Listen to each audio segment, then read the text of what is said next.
Well, look at this wonderful panel I have of experts. We've got Ryan Latourette over here, and then we've got Mr. Douglas Spotted Eagle over here. Ryan, can you first tell everybody who you are and what you do and why we should care what you're saying?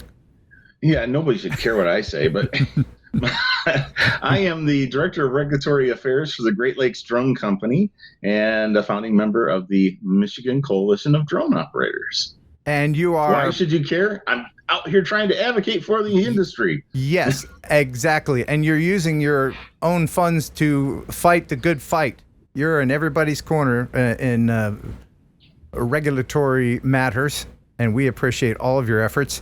And Douglas, you are part of the Sundance Media Group. Is that what you're doing now? It's and you have That's a very... correct. I was one of the original founders of Sundance Media Group back in 1994. Yeah, and maybe you can explain to people what that is for those who aren't familiar. Well, that could be your whole radio show, so we'll just boil it down to this.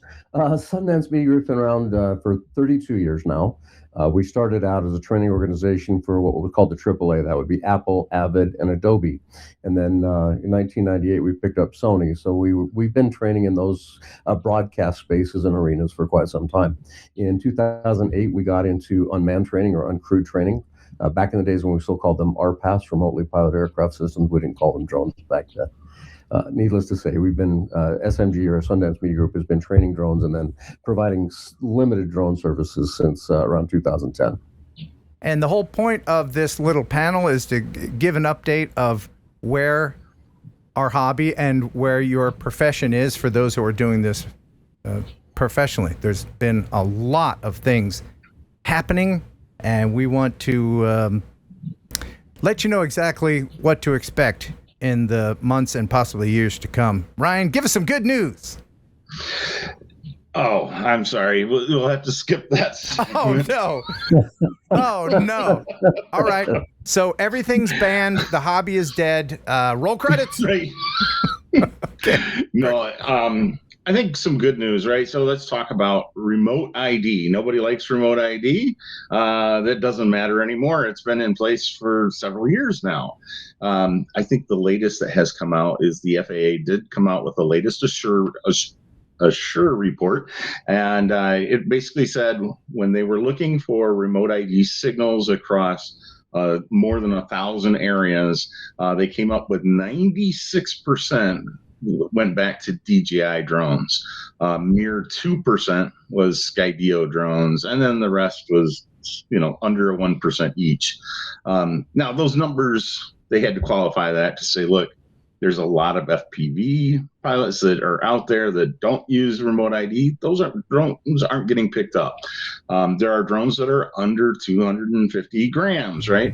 Those drones are toy drones, Walmart variety, right? Those are not getting picked up. And then there's, of course, some drones that are still being used that are decent drones with the DJI Mini, right? Some of those are not being picked up because they don't have, and I shouldn't say Mini because that does have it, but some of the other major manufacturers have drones that are under 250 grams that don't have to have remote ID. So those aren't getting picked up. But it does kind of give you a sense. DJI is that 800-pounder gorilla in the marketplace. Yes, and we're mostly referring to the hobby space, but if you're Part 107 and you're professional level doing films and even doing crop observations and stuff that you would be familiar with, Douglas, and that you work with people, you have to have remote ID legally. I mean, you absolutely have to use that, and there's no choice. That doesn't necessarily mean it gets seen, but you're correct. To fly anything under 107 and operate in the commercial, or I should say, operate in the NAS as a commercial pilot, you must have remote ID enabled. But that being said, there are many aircraft that it's not getting picked up anyway. For example, many people have added, say, HolyStone remote ID modules to their commercial drone. Well, it's great. It looks like the HolyStone is broadcasting when you turn it on, and it reports that it's broadcasting that it's turned on. But if you don't actually open up your mobile application and turn it on in your separate HolyStone mobile app, it'll never be seen. And interestingly enough, the FAA has been put in a position where they can't enforce against that. So I did see some people ramped here in Las Vegas about 3 weeks ago, flying a Chinese-made remote ID module Velcroed to their older legacy drone, and the ASI was able to do nothing because the rule requires that it's broadcasting. Well, as far as the consumer is aware, it is broadcasting a little flashing green light. Right. So they're in compliance. Technically, they are in compliance. They are in compliance. If the technology and the radio stream is not functioning, that's not the fault of the pilot. And the FAA ASI that was there on site was very quick to recognize that. So, remote ID is not the biggest boondoggle the FAA has ever had, but it certainly is up there pretty high, from my perspective. There's a lot of people just ignoring it, and it seems like there's no consequences. Right? I haven't heard. I wouldn't go that far. No. Have you heard of consequences? I am aware of a current action that relates to remote ID that was deliberately disabled. Yes. Oh, is this a professional pilot on some kind of job? Okay. Yes. And you probably can't speak a lot to that. Not until the matter has been completely disposed I understand. of. No, I understand. He has a right. He has a right to a fair trial without any kind of bias and so forth. Frankly, I think the FAA is going to lose this one because the prosecuting attorney knows very little about aviation, and the defense attorney knows a great deal about aviation. And I think that the defense attorney is going to mop the floor with the FAA when this is done. But I'm not going to do anything to jeopardize that conversation. Yes, I understand. This is the kind of thing that Ryan sinks his teeth into all the time. I love it. Yeah. And Ken, that actually segues into the other piece that's going on with the FAA right now, right? That there was an executive order by the Trump administration that basically told the FAA, you will go out and start doing some enforcement actions on UAS operations.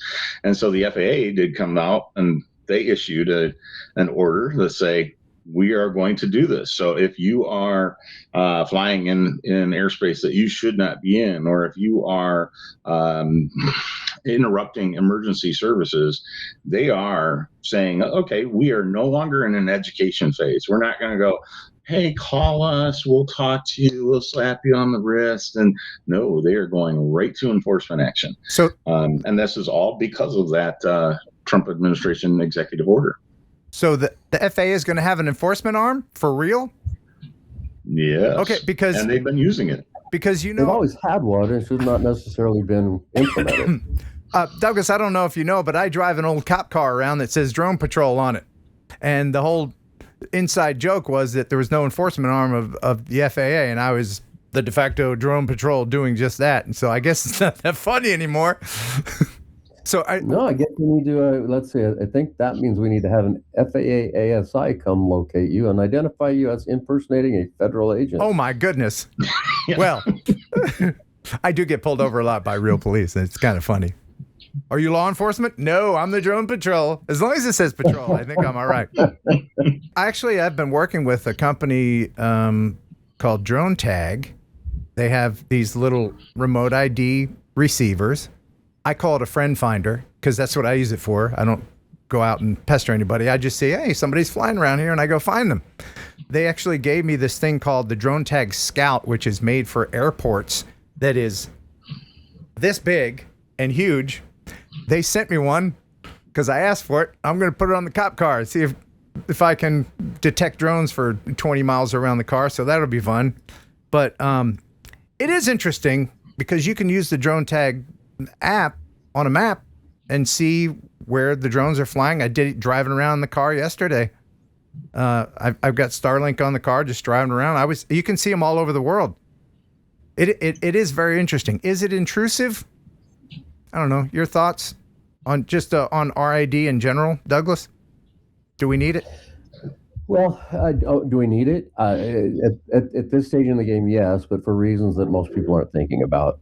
Remote ID is absolutely necessary. I don't like how it's been implemented. I don't like the technology that they're using behind it. If the FAA would look to somebody like Aaron Pierce and Pierce Aerospace and their implementation, I think it would be a little more intelligent. But that said, folks, we're right on the edge of airspace management for the UTM with uncrewed taxis and so forth. They're the plan is that vertiports in Salt Lake City, Utah, Las Vegas, Nevada, Los Angeles, California will all be used for air taxis. And the experimentation and the test phases of that are already taking place right now in a few different cities. And so remote ID is critical. Let me rephrase. A functioning, efficient remote ID is critical to uncrewed traffic management. UTM absolutely needs it. The way that it currently is implemented, it may turn out to be more of a detriment than a benefit. That remains yet to be seen. So do I think we need it? Absolutely we do. Am I appreciative of the fact that, for example, DroneTag sent you a unit, and I'm going to guess that your unit not only shows lat, lon, and elevation of the aircraft, but it probably also shows the serial number and the pilot. Is that correct? It does. It does. And so this is purely a conversation of semantics, but be aware that you doing that is a violation of federal law. You are violating Carpenter versus United States. I'll bet Ryan knows a lot about Carpenter v. United States. I do. Am I? And probably what the John Roberts reauthored the Carpenter v. United States opinion just a couple of years ago. So you are interrogating someone else's electronic device, Ken, and I'm not the drone patrol. But, come on. Listen, but I'm going to tell you that every time you do, if you look at the information that contains personal details, you're in violation of federal law. Yeah, well, that's very subjective because I have a radar detector, and the personal details about the cops' whereabouts is also available to me there. So it's very subjective. And look, I don't want to be a renegade or anything, but any transmitted RF done by our should be detectable by other people. Now, you can go on and you can say that that's like listening in on somebody else's cell phone call, which is not legal. But Ryan, please tell me I'm not breaking federal law. No. Well, the difference is that in terms of your radar detector, right, to find something, right, you can do that. That's legal. Yeah. It's the personal details once you get into that. So it's a search and seizure, right? So you are grabbing that person's personal information. That's PII. So that does become a challenge. But what is personal? A warrantless surveillance is what it is, and right. Look, I'm not here to be a cop. I'm not an attorney. I just pretend to be one when I'm, on board. But at the end of the day, it's not a technical conversation. It's very cut and dried. It's a violation of Carpenter v. United States. But again, I'm not a drone cop, and I'm not a fish cop. I'm no kind of a cop. And I think that being said, Ken, I think it's good that there are people like yourself that are looking at the technology and able to have informed conversations about the technology. Again, there are pieces of this technology I'm not loving. In DroneTag, they're Czech or Polish. I can't recall which. They're Czech. They're a Czech company. They're Czech.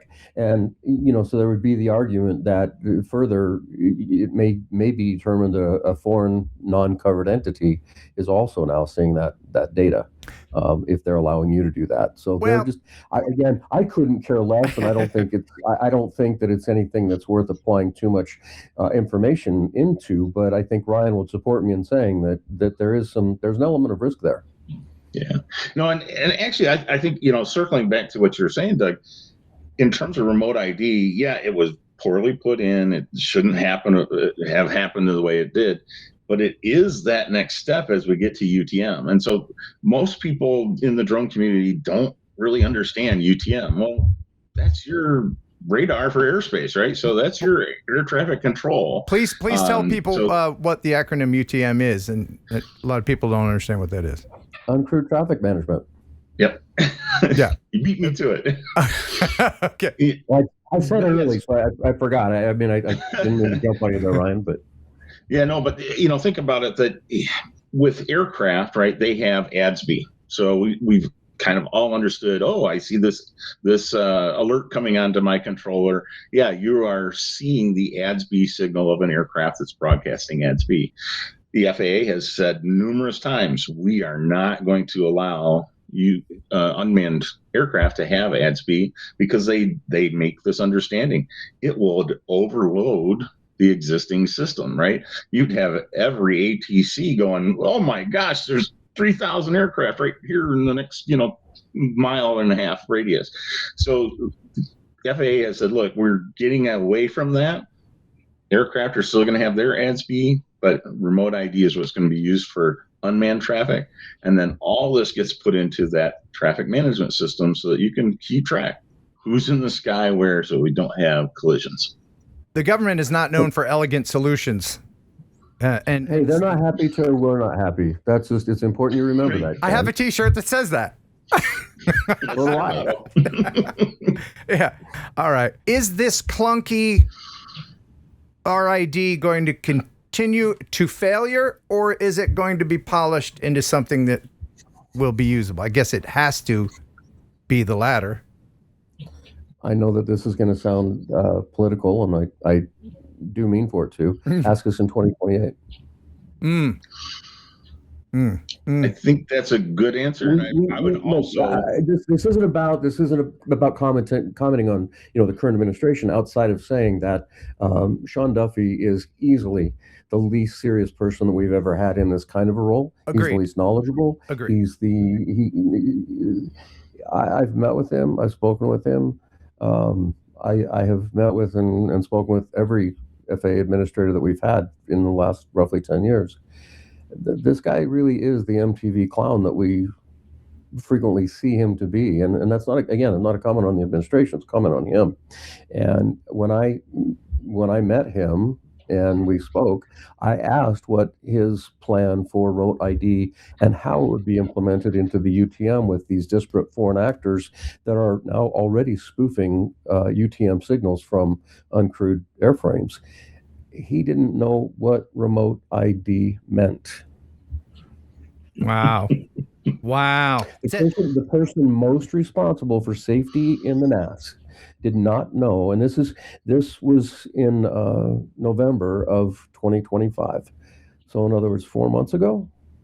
This is a 11 problem. months to get up to speed. This is a problem with the people in charge. Very often, these decisions are being made by people that know nothing about what they're deciding, and it's disheartening. Some of them, that's true. That's true, and we've lost a lot of good people at the FAA. We recently lost Earl Lawrence, who had probably forgotten more about airspace safety than anybody that existed at the FAA, or now Nance Hollenberg, or some of these other really well-established, well-trenched, and highly knowledgeable people. They don't want to work for a clown. And so they've moved on. Now Earl, for example, he's over as head of safety for Joby Aviation, the pilotless taxi system. So again, we've got good people out there. It's just they've left the administration, and I think it's going to be a while till we see it roped back in. Do I think that our idea is going to change? Yes, I do. I do believe that our idea is going to change. It won't change on our end, on the pilot side, but it's certainly going to change on the receiver side. It's just going to have to. It does have to, and one of the key aspects, right? When remote ID first came out, they had this idea that you would have to connect to an internet source to broadcast that, right? And all the comments came in and said, "Look, you guys can't require this. You get out into Podunk, Iowa, they don't have a signal. You go to Alaska, they don't have." I could go up to the Upper Peninsula of Michigan.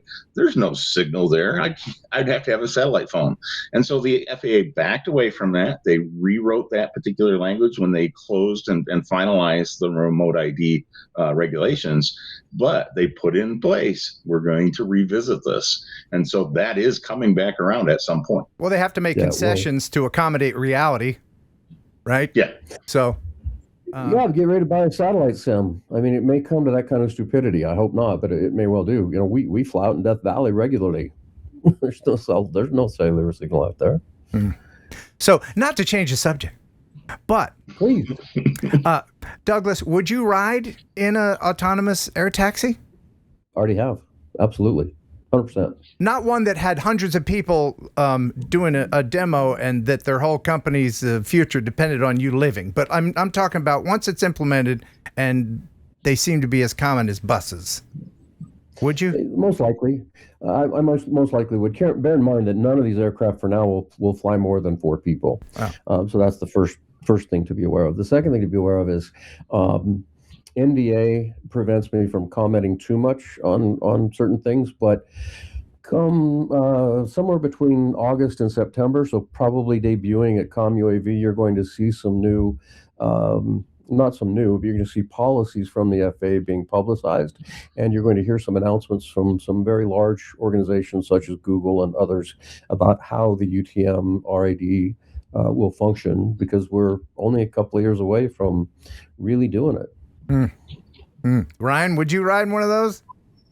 Yeah, I first got into a Bell variety for it, and that was I want to say it was a 6-seater. Now that was a proof of concept one. We didn't go up in the air, but yeah, I mean, comfortable. Looking at all the tech that's in that thing, absolutely, I'm game. I got to be honest, they look cool, and I hope they succeed. But I'm going to let all the other people beta test it for a few years. That's what I'm going to do. Well, Ken, there's some wisdom in that, only from the perspective of, we talked about autonomous Teslas. And the whole plan here in Las Vegas, for example, is the Boring Company put in all these underground tunnels that are exclusively for Tesla. And the idea is that they're going to be autonomous and be subsurface taxi rides. Well, first of all, the Boring Company tunnels have been found to be problematic in and of itself. Second of all, we know that the Tesla auto drive is all kinds of problems in and of itself. So I don't think that there's anything wrong with the wait and see attitude for the most part of the general public. But let's also realize that people like the three of us, we speak routinely to the public, and the public probably wants to hear informed opinions. That Bell Jet Ranger, or the Bell Jet port that Ryan sat in, that is, that's the F1 of this world. Yeah. The majority of aircraft are going to really be more along the lines of the Jetson in a single frame format, or some of these other ones that are coming out from Joby and Archer, so forth, that are these smaller 4-seater guys. That's going to be the norm for, I would guess, the next at least 3 to 5 years. And by the way, if there's any of those companies that want me to review any of these vehicles, I'm available. I'll review it. Ryan, what other kind of fights are you fighting as far as regulatory stuff that we need to know about? Anything that is going to affect the hobby for those hobbyists? There's 2 in Michigan right now. The first one is that this is the long-awaited decision, right? Our group, the Michigan Coalition of Drone Operators, sued the University of Michigan for their drone ordinance that said you could not fly from, on, or over campus without the university's permission. That case took place in December, not of last year, but of the year before, and it took until late February, late January of this year, or early February of this year, before we finally got a decision in that. The court, a University of Michigan graduate judge who teaches at University of Michigan, ruled against us and said the university was in their right to disallow drones to be flown even over their property. This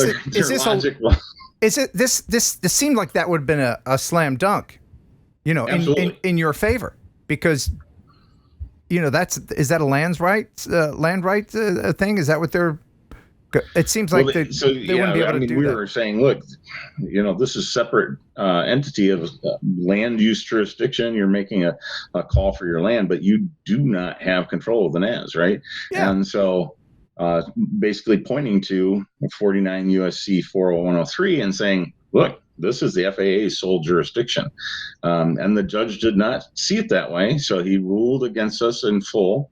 And just this past week, we've had papers filed for the appeal. We knew this was going to be appealed either way, right? If they had won, we were going to appeal. If we had won, we knew they were going to appeal. So we're just now into the next step of the process. If this goes beyond, right, the next appeal comes up to the Michigan Supreme Court, which would be the final say in Michigan. And this is important for beyond Michigan because this can set horrible precedent. Yes, absolutely. Yeah. Your thoughts, Douglas? Well, the only thought that I have to it, and I did read the opinion. First of all, my very first reaction was this judge went to the university. So automatically, in my mind, that's a call for recusal. I did not know he is a professor at this university. That in and of itself should have been an automatic recusal. So that on appellate grounds alone, that's a pretty big platform on which to hang your hat. So I wish you a lot of luck with that, Ryan. But it does impact everybody, because we are seeing, and this is not just aviation, this is in a variety of different ways. We're starting to see the fractionalization or the fracturing of our communities and who owns what, air abrogation, curtilage questions, and so forth. And as soon as we start seeing municipalities kind of divvying up the pie the way they want it to versus the way the Fed wants to see it done, we're just going to have all kinds of issues. This is very much a troublesome child asking mommy who says no and then asking daddy who says yes, and there's no clarity. Very good analogy. It's a very good analogy. Yeah. And this thing came back around in the latest bevy of bills for the state of Michigan. They had what's called the S.H.I.E.L.D package. So obviously somebody is a Marvel Comics fan, right? The S.H.I.E.L.D package is a set of 15 bills, and they're all anti-UAS. So some of them are very interesting. They were disallowing the flight over critical infrastructure, and they were saying that critical infrastructure is defined by CISA. Well, when you start looking at it, a drain tile for the drain commissioner in somebody's field is critical infrastructure. Power lines would be critical infrastructure. Railroads would be critical. There would be no place to fly. And as well, there's no exception for Part 107 operations. So we know to this day, there are a lot of Part 107 operators that make their living off of doing inspections on critical infrastructure. That's what their companies are geared to do, and it's a cost savings for the folks that own that critical infrastructure. So some of these bills are just crazy. Another example, the state of Michigan was looking to enforce that geofencing would be placed on all drones in the state that have to fly near critical infrastructure. So you're literally having the state say to global manufacturers, our little sector of the world, you have to have geofencing, when there's no manufacturer out there that's had geofencing any longer. DJI got rid of it 2 years ago now. Yeah. Now, bear in mind, there are on not so much on the consumer platforms, but on the commercial platforms, most commercial platforms do have the ability to create a pilot-generated geofence. And if you're flying in critical infrastructure, is generally required in your MOA or MOU rather, that you will implement that geofence. So, for example, if you happen to have opportunity to fly up in the nuclear labs in Arco, Idaho, there are certain segments of those fields that prior to flight you must show base operations that you have precluded certain areas of up there for flight. But as Ryan just pointed out, there's with consumer hobbyist drones, that's just not possible, generally speaking. So Ryan, as everybody knows, you're independently wealthy and you do all these things for fun, for free. You help us for free. And that is absolutely not true. Ryan needs your help so that he can help you. He's always in our corner, and you can help him by going to his free funder site for the MCDO Legal Fund. It's on the screen right now. I'll put a link in the description. I hope that people will participate in helping themselves and our hobby.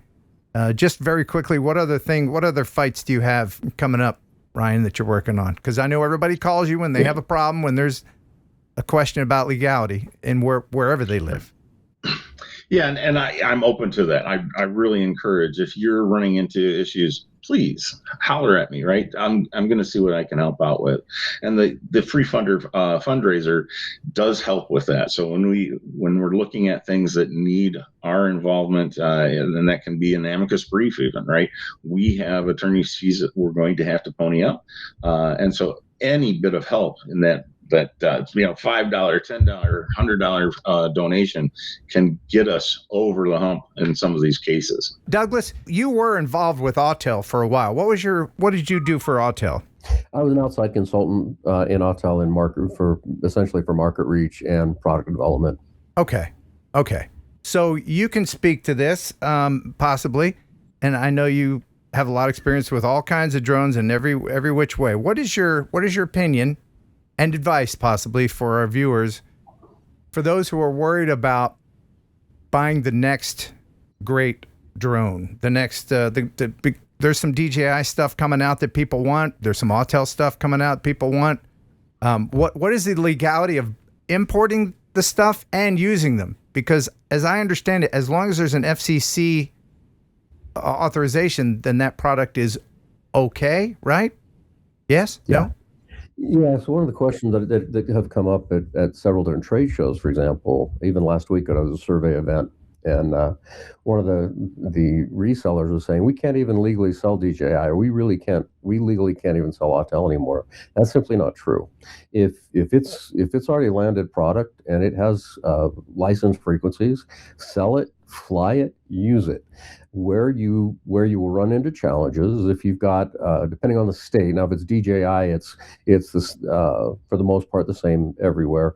If you're involved in commercial flight and you are involved in anything that has any federal dollars, whether that's FHWA dollars, DOT dollars, or military dollars in your project, you may not use any CCP created drone. Now, there are some carve-outs to that. For example, in Utah has Senate Bill 135, authored by Senator Wayne Harper, which specifically says if you've got Autel drones, they're CCP drones, but you are capable of turning off the image transmission and so on and so forth. So you can fly, but you may not have it connect to the internet during flight. And when the aircraft comes down, remove the memory card prior to connecting it to the internet in any way. So that works for Utah, and they have that allowed until 2027. DJI, unfortunately, is very specifically called out in earlier FHWA declarations. So DJI really is unfortunately, DJI is the target of this, and several other Chinese manufacturers are getting themselves caught up into that. But the issue goes far, far, far beyond the finished aircraft product itself. But to come to the full circle to your answer, if you have a DJI or Autel product and you want to fly it, keep on flying it. If you're doing work for a state that has federal highways and you want to fly on that, check with your program manager or check with your city attorney. Understand what the FHWA regulations are, or your own state regulations, because some states couldn't give a flying whoop. You fly whatever you want to fly. Yeah. On the other hand, if you're in Utah, Idaho, California, Washington, Oregon, Colorado, they all have laws on the books to prevent you from flying Chinese aircraft on federal land or federally funded projects. Is there a little bit more scrutiny on importing enterprise level drones? Yeah, there is, and there's quite a bit of commentary around it, and some of it very, very misguided. For example, we import an aircraft that is 90% finished in England, which is a NATO country. That means it's automatically NDAA or TAA approved or compliant. Then we finish the assembly here in the United States in Carlisle, Pennsylvania. The aircraft, when it comes in, there's quite a bit of scrutiny from CBP, because even they on their own, they don't know what exactly you're importing and where it came from and what avionics are in it. Is it a Cube system, a Pixhawk system, an ArduPilot system, a Doodle Labs radio? What are all the components? Where do they come from? And what do they say when it's hazy in the pulpit, it's foggy in the pew? Right. Like, what percentage of the drone is approved? Right. Right. Yeah. So what we've started doing is we have the manufacturing side put right on the box. It says NDAA /DOC or Department of Commerce compliant. It's right on the outside of the box, and doesn't prevent them from opening the box and wondering what's inside, but it sure has staved off damage to things that are being inspected. Okay. Ryan, you look like you're going to burst unless you share something. I know you have some thoughts rattling around in there. No, I think, it's that idea that we are in this time of government that, they are trying their best to do the wrong things for the industry. Yeah. That's the best You're way right, I can put but it. you know, and I've said it before, and I'll say it again, and I don't want to go on and on about it. And of course, it's going to happen. But as soon as Ukraine started putting bombs on drones, that got everybody riled up because they're like, "Whoa, we didn't know we could do that," you know. And then everybody's worried about this, and that's just my opinion. That's just my opinion. But of course, every new thing's going to be weaponized. Yeah, and now it's Iran, and that's what we see a lot with all these bills and ordinances that are coming in play is that politicians, elected officials are operating out of fear rather than out of true education and knowledge. Yeah, and they want to keep That's the job. fair, but I want to interject this here, and forgive me for cutting you off, Ken. I understand a lot of people make comments like, well, how could the Chinese be stealing my data? I have an iPhone, it's made in China, so, why isn't my iPhone illegal? Well, first of all, we're talking about apples and oranges or carburetors and tires. They're two very different things. But this also is not a UAS industry issue. People in the industry see it that way, but that's simply not the truth of it. Yeah. I'll give you an example. Last week, we were at an IBTA training conference. That is the International Bomb Technicians Association conference. Bomb techs, they're not allowed to use Chinese anything, nothing. They haven't been for a very long period of time. And one of the reasons for this is just a couple of years ago, there was a company that was importing X-ray panels to be used by bomb technicians, and they tore one of these X-ray panels apart. They were Chinese made. They tore them apart, and in the Wi-Fi transmission module and the Bluetooth transmission module, there indeed was an eSIM, and it was transmitting data back to China. This is part of the culture overall. When you buy really cheap light switches for your home, for your Alexa, Google Smart Home, Siri, HomeKit, whatever it is, it's that issue gets transmitted. You saw just the other day that DJI. It has nothing to do with drones, but DJI is paying $30,000 in ransom out to a guy who went to hack into his own personal DJI manufactured vacuum, home vacuum, robot vacuum, and he somehow accidentally commandeered more than 7,000 DJI home robots around the world. And so he discovered a bug, discovered a virus. DJI is paying him $30,000 for it. You can Google it. It's a pretty open story. Again, this isn't a DJI story. This is a Chinese technology story. When you have a government that invests in companies with the expectation that they own a good chunk of that company's data, and they own all of their consumer, in other words, their purchasers' data, it's a true issue. So I don't mean this in any way to say that Chinese people are evil. That's not my point. I think it is an important point to say that a very large number of Chinese products that the Chinese government have invested in are being used as spyware tools. And the evidence is overwhelming. So I understand. I love DJI aircraft for the quality they bring to the table and the features they bring to the table and the infrastructure they bring to the table. BYD and DJI and these other companies would find a way to have some sort of a cybersecurity certification to demonstrate and prove, and have a third-party audit company, say here in the U.S. or elsewhere. Maybe we could change that perspective. I've talked to some DJI people who protest about what you just said, of course, but I understand your perspective, and I'm sure they protest it, but I can think of a lot of people that are very willing to tell all kinds of stories that are untrue when there's a paycheck assigned to it. Yeah. Oh no, I know. And what you said about it not being a drone problem is absolutely true, and I agree. And that's why I'm using an ultra secure Huawei router to do this live stream. Ryan, please take us out with some good news. Do you have any good news? Oh my! What's the good news? I like to leave on a positive note. I gotta find a piece of positive. Hey, you know what? It's spring coming forward. We just had the spring forward, right? Mm-hmm. Now, if we can just get rid of daylight savings time, that's another matter. But yeah, I'm enjoying that the weather's getting warmer. The weather's getting good. Able to fly more. But so the hobby is not dying, right? I mean, this too shall pass. Everybody's worried. I know there's a lot of people that say they're jumping ship. I'm going to start collecting stamps now. I don't believe you, because flying is too fun. We're going to get past this. Would you both agree? that, I mean, eventually it'll all get sorted out, hopefully. I don't think that the hobby is going anywhere at all. I think we're going to see an increase in safety. And I'll share this story with you only because it's pretty relevant. You all know who Chuck Yeager is, right? Mm-hmm. Guy that broke the sound barrier. So his grandson is a very well-known pilot, has a very well-known podcast for commercial air. He's type-rated in every commercial jet there is. He was a resident on the Vomit Comet for about 10 years. The guy he lives, breathes, and poops aviation. He's never flown a drone until this morning. So this morning we went out, we took an Autel Evo, and I put it in his hands. I said, okay, here's your chance. Here's what we're going to do. And he started asking a lot of physics questions that are irrelevant to our industry. Remember, he's a flight engineer. But at the end of it, I'm watching a 60-year-old guy who looks like he's 16 years old.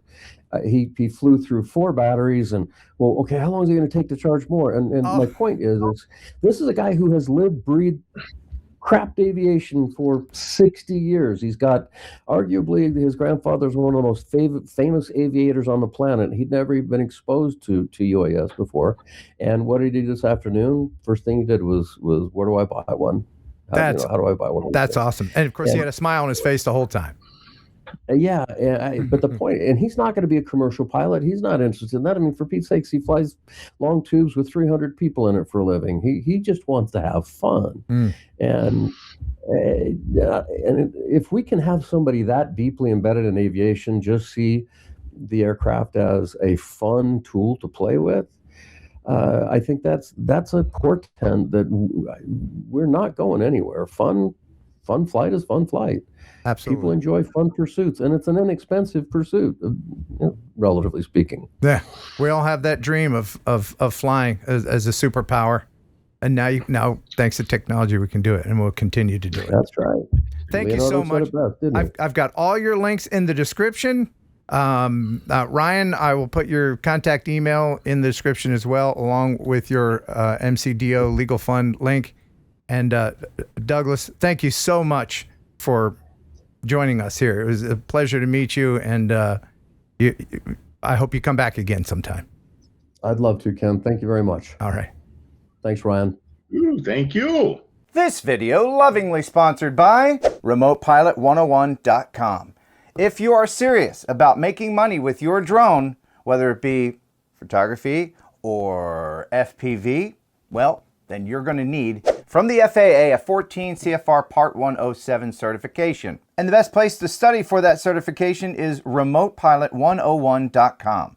Jason Shepard is a pilot and author of 8 best-selling aviation flight training books. And yes, taking tests suck, especially government tests. But Jason breaks it down into 10 easy lessons into little digestible pieces that even someone like me can learn from. And if I can do it, you can do it, by golly. Each lesson is streamlined. There's no fluff. Everything you need to know for the test and nothing more. Plus, it's regularly updated, so if something new comes out, a new regulation, or the FAA just has a mood swing, Jason will let you know about it. So protect yourself, get the knowledge, become a Part 107 certified drone operator. There's never been a better time to get certified, so get the smarts you need to pass that test at RemotePilot101.com.